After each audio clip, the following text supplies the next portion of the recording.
I was just chatting with Mangle and Foxy, but then Fredbear calls me to the office along with Bonnie and Freddy.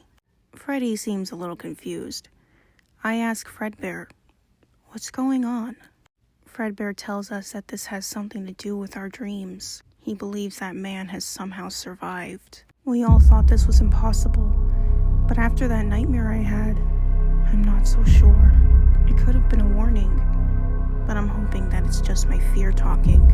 But that was not the case.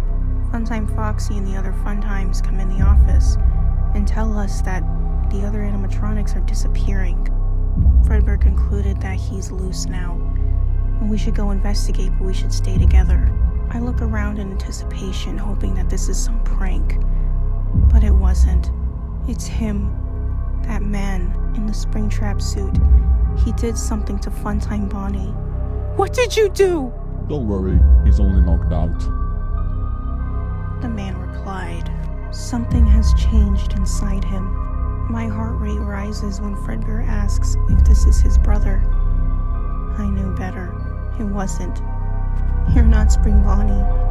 You're that man," I say.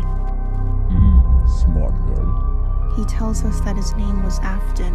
I remembered that name, but I don't know where. But I know that he is no longer a human. He is something else, and he's right. This is a whole new entity. I don't know how, but in this moment I don't know what to do. Before any of us could think, he attacks. Fredbear fights him, and he tells us to stay back. I froze, but I see Fredbear get overpowered. I can't just stand by and do nothing, so I freeze Springtrap in time. But it doesn't hold him forever. Springtrap breaks free and he lunges at me. Foxy attacks him, but he is too strong and he throws Foxy away. "Foxy!" Fredbear fights him again, but Springtrap does something to him. It's like he's trying to drain Fredbear's power. Funtime Foxy attacks and she puts up more of a fight. I forgot how much of a good fighter she is, but then he beats her. I watched as he threw Funtime Foxy to the wall and started beating her until her faceplate started to break. That's it. "Hey!" I held my stun gun. "You leave her alone!" You insolent little girl. I'm not kidding. I can sense your fear, little girl. You're shaking. You're as weak as them. You're not going to shoot. Without thinking, I fire. Springtrap felt the pain, but then he charges at me and knocks me down. I cry out in pain, and then he grabs my neck and he lifts me up. I gasp for air, and at this moment I feel like I'm going to die. I remember you, little one. You grew up with these freaks, and now you see them as your family. Your father thought robots could be like friends. What a foolish idea. Oh, you have a past with this suit, don't you? A friend got crushed. How do you know? That doesn't matter. How about an eye for an eye? I feel scared in this moment. Springtrap's hand forms a blade, and then he cuts across my face, creating a scar across my nose and cutting out my right eye. I have never been in so much pain before, and I scream louder than I've ever screamed. I couldn't see anything. I feel something drag me back.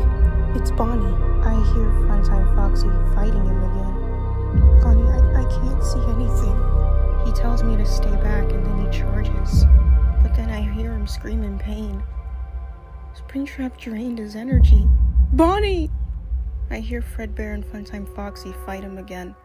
I crawl over to Bonnie. I feel around for him and I see his blurry outline. "Bonnie, can you hear me?" No response. I hear Fredbear get knocked out, and then the sound of Springtrap breaking Funtime Foxy. I can see their blurry outlines. I see the purple glowing eyes of Springtrap looking at me. I quiver in fear, but then the bell for 6 a.m. rings, and I hear him fall. "My friends." Before I could think any further, I hear footsteps. I hide behind a table. I hear the sound of people taking the animatronics into a truck. I freeze time and I sneak on. I unfreeze time. Funtime Foxy is awake, but Bonnie and the others aren't. I look around and I see the blurry outline of Mangle. Mangle! I crawl next to her and I hug her. I couldn't help but feel that this is my fault. Mangle protected me before, they all protected me. And I couldn't return the favor. I knew this was coming, but I couldn't stop it. I look at Funtime Foxy. Your eye. Are you okay? Yeah. I look back at Mangle. What's going to happen now? I don't know. I slowly drifted to sleep as the truck continues to move to wherever it's going.